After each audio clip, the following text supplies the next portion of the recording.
কাজটাকে সবসময় আমি মনে হয়েছে যে আমি ওন করেছি। এবং আমার যে ডিরেক্টর ছিলেন সে খুবই ডেডিকেশন দিয়ে কাজটি করেছে, প্রত্যেকটা আর্টিস্ট খুব ডেডিকেশন দিয়ে কাজ করেছে। এবং আমার মনে হয় যে এটা সম্পূর্ণ টিমওয়ার্ক, তো যদি কোনো কাজ পুরো টিমটা যদি একদম মনোযোগ দিয়ে করে তাহলে যে কোনো কাজ ভালো হবে। সো আমাদের এই কাজটি ভালো হওয়ার পেছনে পুরো টিমটাই আসলে অনেক বড় অবদান রেখেছে। এবং ইন্ডাস্ট্রিতে এইভাবে যদি টিম ওয়ার্ক করে কাজ করা হয়, সবাই যদি ওভাবে প্রায়োরিটি দেয় কাজকে, তো প্রত্যেকটা কাজ ভালো হবে আমার মনে হয়। একটা বিষয় একটু জানতে চাই আসলে, সেটা হচ্ছে যে রিসেন্ট সময় অনেকেই বলছে যে এখন একটু ডাল সময় যাচ্ছে, ইন্ডাস্ট্রির অবস্থা একটু খারাপ যাচ্ছে।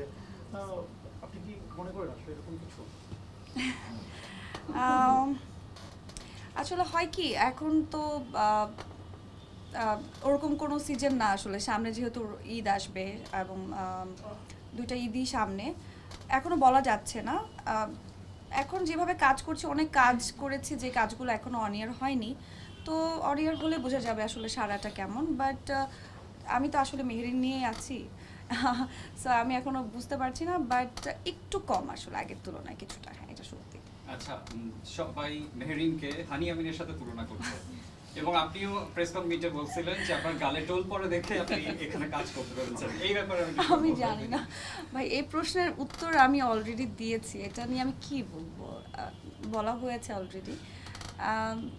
যদি কোনো ভালো মানুষের সাথে নিজেকে তুলনা করা হয়, সেটা অবশ্যই ভালো লাগাটা কাজ করে, ভালো লাগাই কাজ করছে।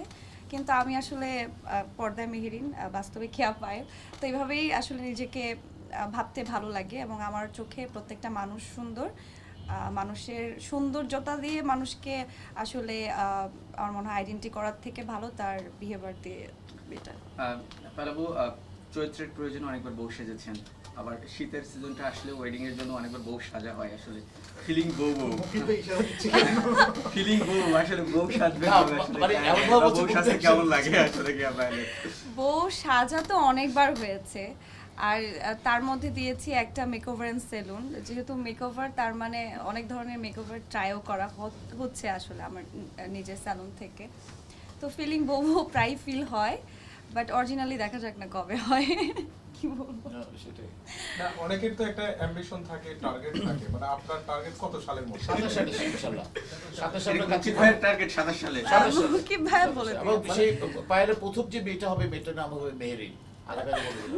আচ্ছা, আমি একটা জিনিস অবাক হচ্ছে যে আপনার মনের কথা সব জাকারিয়া ভাই জানে। হ্যাঁ, এবং তার কারণ হচ্ছে আমরা দুই ভাই বোন, আমরা আসলে অনেক কথা বলি, এত কাজ করেছি আর এত কথা বলি আমরা, মানে আমাদের কথার কোনো শেষ নেই। এটা শেষ হবে না, নিঃশ্বাস বন্ধ রাখ পর্যন্ত শেষ হবে না।